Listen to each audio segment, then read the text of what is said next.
Ẹ káàbọ̀ sí iléeṣẹ́ wa, mo kí yín o, ẹ̀yin ìyá mi, ẹ̀yin bàbá mi nílé lóko lọ́nà lẹ́yìn odi pé ẹ káalẹ́, ẹ káàárọ̀, ẹ káàsán, etí tẹ́ fi ń gbọ́ wa ò mà ní dì, bákan náà ojú tẹ́ sì fi ń rí wa náà kò ní fọ́.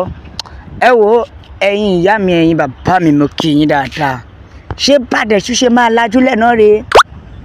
Ìbéèrè mi ni o, ṣé bá ṣe máa lajú rẹ̀ rèé tí wàhálà ó fi máa lọ? Ṣé bá ṣe lajú lẹ́rẹ̀ẹ́ gbogbo ọmọ Yorùbá? Iṣẹ́ dé o, ọmọ aláṣẹ jẹ, owó ti wá dé, ọmọ aláṣẹ là. Ẹ wo ẹjẹ́ ajé ẹ má sùn lórí ọ̀rọ̀ arákùnrin yìí ni o, ìyẹn Sunday Jackson. Lórí ọ̀rọ̀ rẹ̀, ṣe rí gbogbo ẹ̀yin woman rights activists ẹ dìde, gbogbo ẹ̀yin ajàfẹ́tọ̀ọ́ ọmọ ènìyàn ẹ dìde, gbogbo ẹ̀yin àgbààgbà ilẹ̀ Yorùbá ẹ dìde, nítorí wípé iṣẹ́ yín ti tó, àsìkò iṣẹ́ yín leléyìí. Ṣé bẹ́ẹ̀ ṣe lajúlẹ̀ rèé tí wọ́n á tún fi pa eléyìí náà? Ṣé bá ṣe wò rèé tí a fi yẹ igi fún eléyìí náà? Ẹ jọ̀ọ́ ẹ bá mi sọ ibi tó ti dá ẹ̀ṣẹ̀. Ṣebí self defence is not a crime. Kí wá lóde tó fi jẹ́ pé self defence ńlẹ̀ títí ọ̀dọ̀ eléyìí ó wá di nǹkan yẹgi fún, ó wá di nǹkan dájọ́ kú fún. Torí tá a bá ń sọ̀rọ̀ ńsìn wọ́n á ní nítorí Yorùbá nation tó fẹ́ gbà ní eléyìí ò tiẹ̀ wá ṣe torí ọ̀rọ̀ Yorùbá náà. This is about we all. Yes, eléyìí ò ń sọ̀rọ̀ pé Yorùbá nation mọ́. This is about us generally. Ṣùgbọ́n ṣé bá ṣe máa wò léléyìí? Ṣé bá ṣe máa wò léléyìí?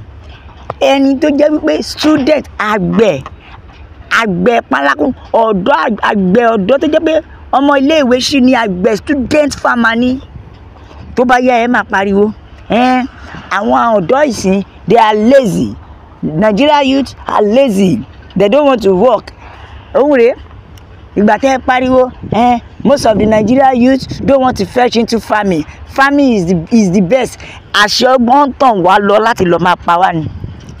Ṣé ká sọ pé wọ́n dọ́gbọ́n lọ wá sí farming, síṣẹ́ àgbẹ̀ láti máa waste ẹ̀mí wa ni?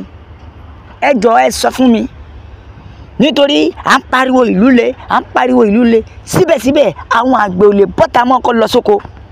Kí ló fẹ́ mú wọn lọ sóko nígbà tó jẹ́ pé ọkàn wọn gan ò dé mọ́? Kí ló fẹ́ gbé wọn lọ sóko ìgbà tó jẹ́ pé ìbẹ̀rù bójó ó ti dé bọ́pọ̀lọpọ̀, níbẹ̀rù pé òun lè lọ sóko sí ibi tó bá ti iṣẹ́ lọ́wọ́ káwọn Fúlàní má lọ kí ó máa lò wọ́n débẹ̀. Ó ti wá di ohun tó jẹ́ pé àgbẹ̀ gan ebi ti pa kú sílé. Ṣèbí tó bá jáde ni wọ́n dẹ̀ máa ń sọ pé àgbẹ̀ lọ́ba. Irọ́, àgbẹ̀ sì ti dẹrú. Àgbẹ̀ ó ti kàgbákò, àgbẹ̀ ti dẹrú báyìí lọ́wọ́lọ́wọ́ àwọn Fúlàní. Ṣé bá dẹ̀ ṣe máa lajúlẹ̀ tá máa wòrè táwọn onídìí kọ̀ọ̀kan ṣe sí? Ẹ tún máa wọlé sí student farmer lásán làwọn Fúlàní wọ́n kó ẹran lọ jẹ oko ẹ̀. Nígbà tó dẹ̀ rí pé wọ́n kó ẹran wọn ní oko òun, kíá ló dìde gẹ́gẹ́ bí ọkùnrin tó jẹ́, ó dẹ̀ dìde kojú ẹ̀, ó ní wá ogún ilẹ̀ bàbá rẹ̀ ò dé bí báyìí, ilẹ̀ dúkìá tèmi lélẹ̀, ilẹ̀ tèmi lélẹ̀, èmi mo ṣe wàhálà. Tí àgbẹ̀ ni pé kó ṣe kíni, kó ṣe wàhálà, kó gbin ohun ọ̀gbìn, tí Elédùmarè ni pé kó fàṣẹ sí.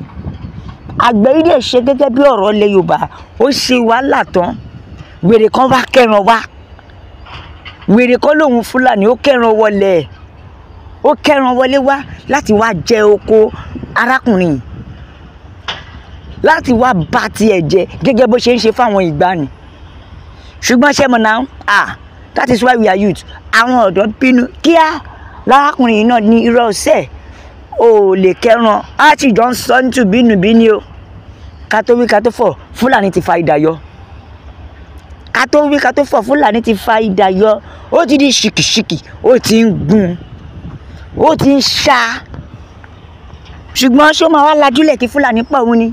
Nígbà tí Fúlàní gun, òun náà dẹ̀ ṣe kíni, ó ta mọ́ra, ó dúró tán.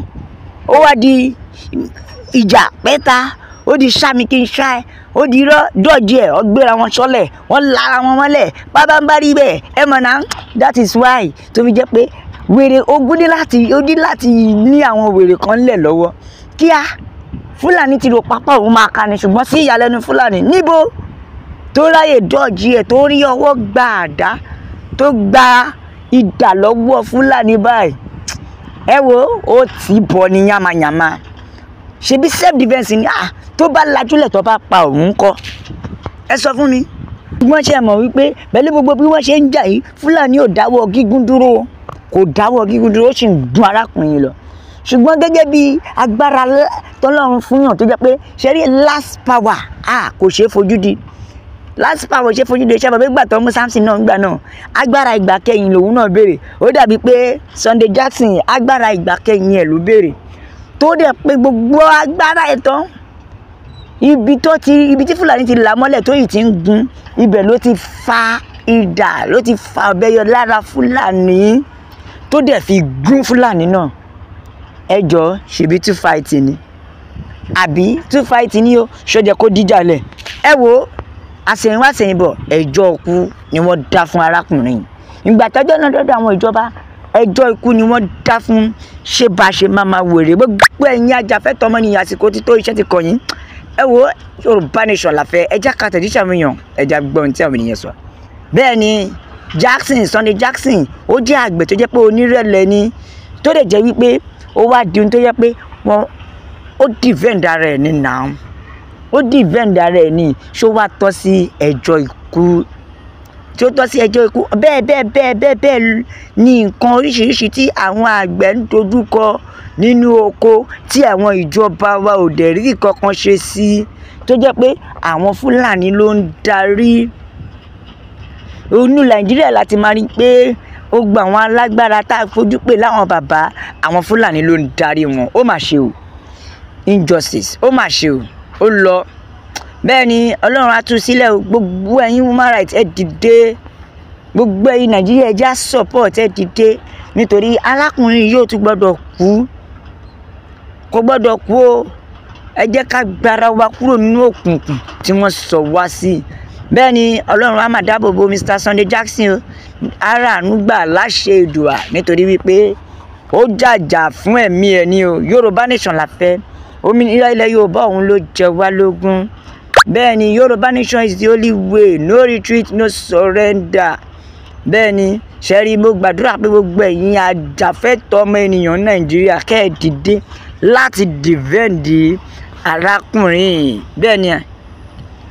bẹ́ẹ̀ ni ẹ má ṣe jẹ́ ká dákẹ́ o nítorí tó bá ṣe bẹ́ẹ̀ pa arákùnrin wọ́n tún ní agbára sí lórí wa ni ẹ wọ ẹ̀yin àwọn bàbá mi ẹ bá mi bó o kó lọ fà ẹ share ẹ like ẹ subscribe ẹ tẹ̀ sójú ẹ kò dára rárá o fún àwọn ìjọba Nàìjíríà wọ́n dẹ̀ ń ṣe ìwúlò nǹkan báyìí wọn ò dẹ̀ rí nǹkan wọn ò dẹ̀ ró lọ́kàn wọn pé wà yóò dá ẹ bá wa like ẹ tẹ̀ sójú ẹ jàre ẹ jẹ́ yàwọn èèyàn lọ́tún ló ti pé Yorùbá Nation ni o la fi ń sọ pé àwọn máa bẹ ọ̀bí ẹni bẹ ṣu àtẹ́lẹsẹ̀ yóò máa bẹ̀nà gbogbo ẹni tó bá láwọn ní dé òun máa láwọn ní dé bá God bless Yorùbá Nation ó dàbọ̀.